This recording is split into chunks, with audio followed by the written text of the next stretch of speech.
Bismillahirrahmanirrahim. Assalamualaikum warahmatullahi wabarakatuh.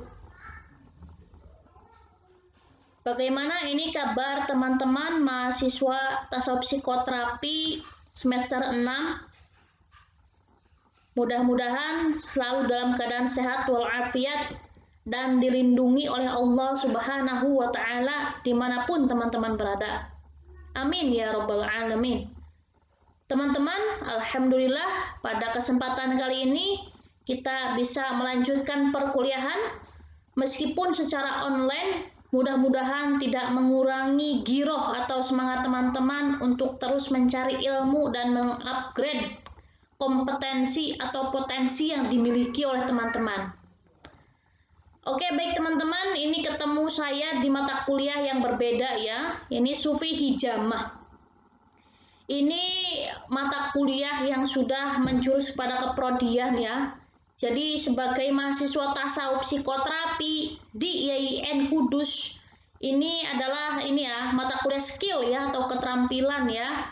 Nanti meskipun memang tidak bisa dipraktekkan secara langsung, nanti saya akan putarkan beberapa video tentang bagaimana proses pelaksanaan hijamah. Tapi sebelum ke sana, saya akan menyampaikan apa sebetulnya itu Sufi Hijamah.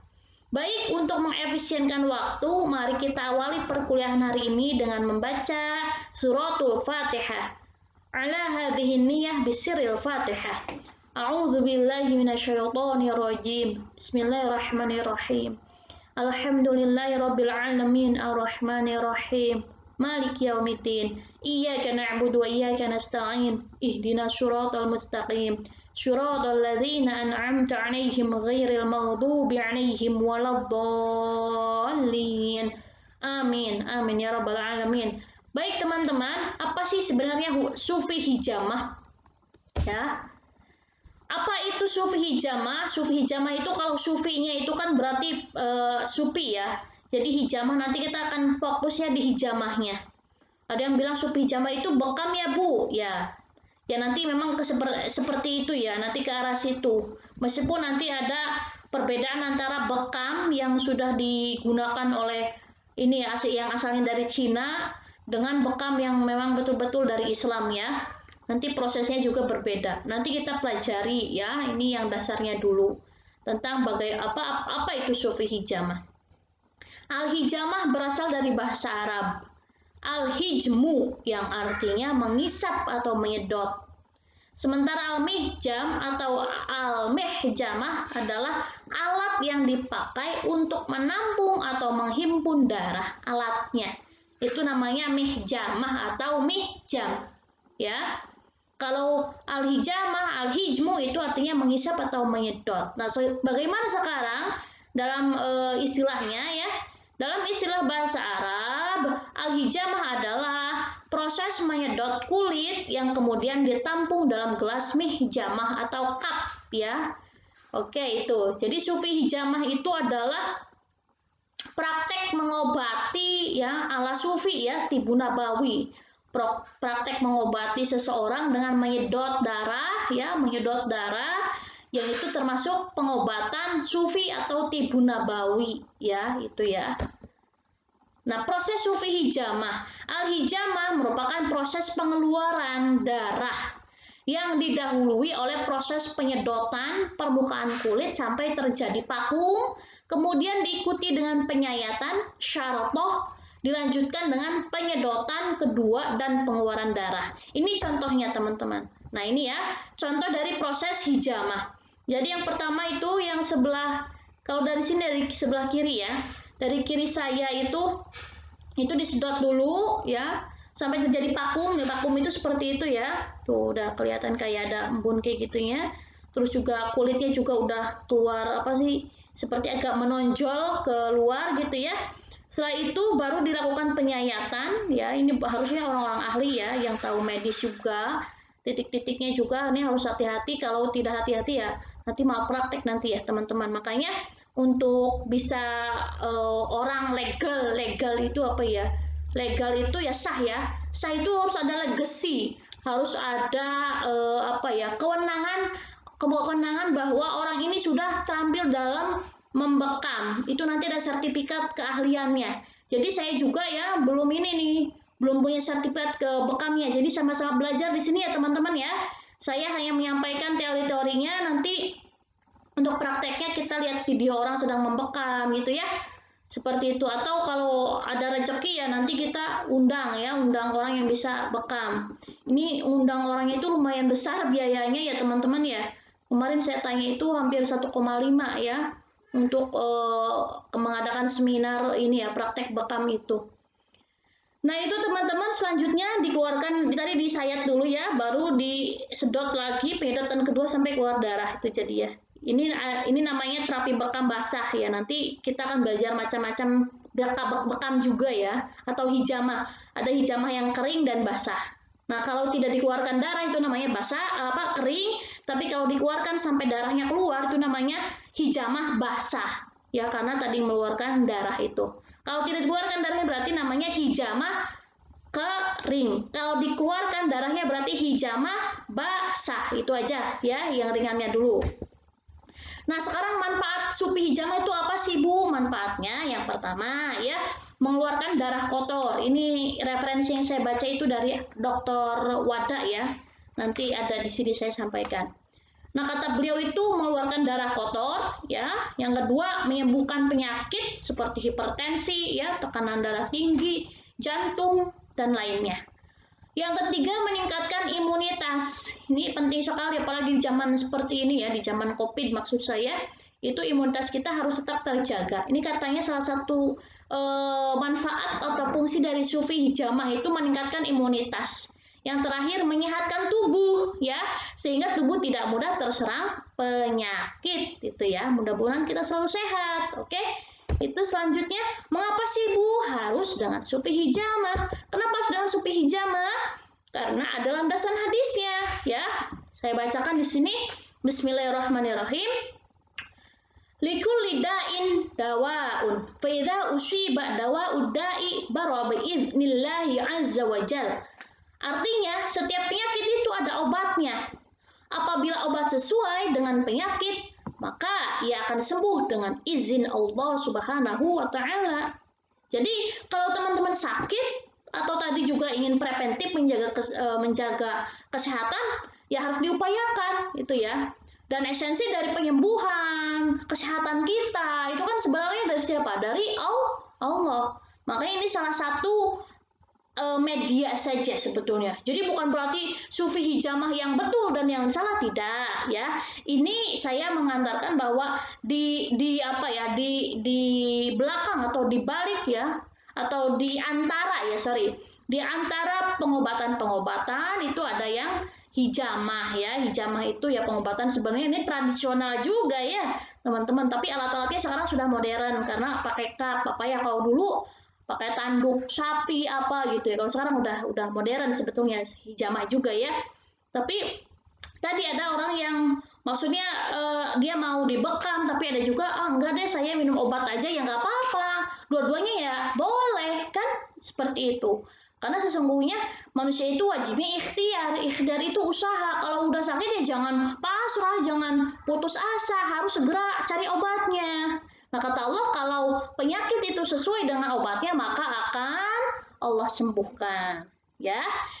Dan di dalam hadis yang lain, Nabi juga bersabda bahwa sekiranya ada obat yang baik untuk kalian, atau ada sesuatu yang baik untuk dijadikan obat, niscaya itu terdapat pada sayatan alat bekam, atau syaratoh mihjam, ya, atau minum madu, atau dengan kay.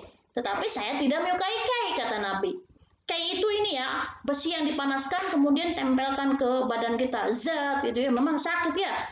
Itu dulu saya waktu S1 di Tasawuf Psikoterapi UIN Bandung, meskipun saya bukan pelakunya atau mempraktekannya, saya hanya jadi pasien. Dulu saya juga pernah mengikuti itu ya. Dulu itu diajak oleh dosen saya namanya Ibu Yuli ya. Beliau mengajak kami mahasiswanya untuk mengikuti program pengobatan tradisional. Ada yang dengan tadi kayu besi ya, besi yang dipanaskan. Orang sampai bilang, aduh sakit gitu ya. Terus ada yang kayak digebuk-gebuk ya, dipukul-pukul sama kayu ya. Terus ada juga yang pakai bekam. Kalau saya memilihnya waktu itu pakai serangga.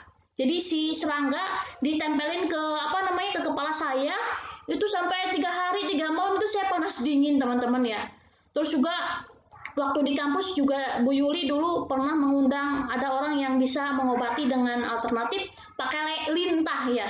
Saya disedot pakai lintah itu. Lintah yang dulu yang tadinya kecil segini teman-teman. Jadi ketika sudah menyedot darah kita itu jadi besar. Nah, itu sebenarnya salah satu ikhtiar saja ya. Nah, bekam juga di sini adalah ikhtiar kita supaya kita sehat ya, mengeluarkan darah kotor kita sehingga darah kita bersih lagi, kita jadi semangat lagi. Oke, teman-teman?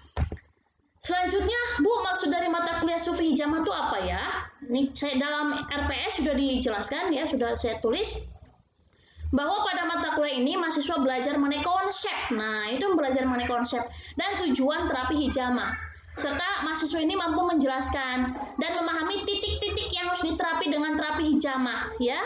Jadi, saya mengantarkan konsep-konsepnya, tujuannya, serta titik-titik mana sih yang harus diterapi. Nanti untuk prakteknya memang harus sama yang ahli ya. Ini memang saya belum ahli di sini, ya ini PR terbesar juga bagi saya, supaya nanti saya mengikuti pelatihan ya. Karena untuk bisa membekam itu harus ada legacy tadi ya, harus ada kewenangan bahwa kita tuh ahli atau expert. Kalau kita asal-asalan membekam ya, sedot gitu doang, itu nanti kita bisa malpraktek. Jadi memang harus diadakan pelatihan dulu ya, yang itu diadakan oleh orang yang memang sudah expert dan berwenang ya, seperti itu teman-teman. Selanjutnya, selain itu mahasiswa dapat mengetahui konsep pengobatan sebagai pendamping terapi psikologi sufistik ya dengan menggunakan obat-obatan tradisional atau herbal.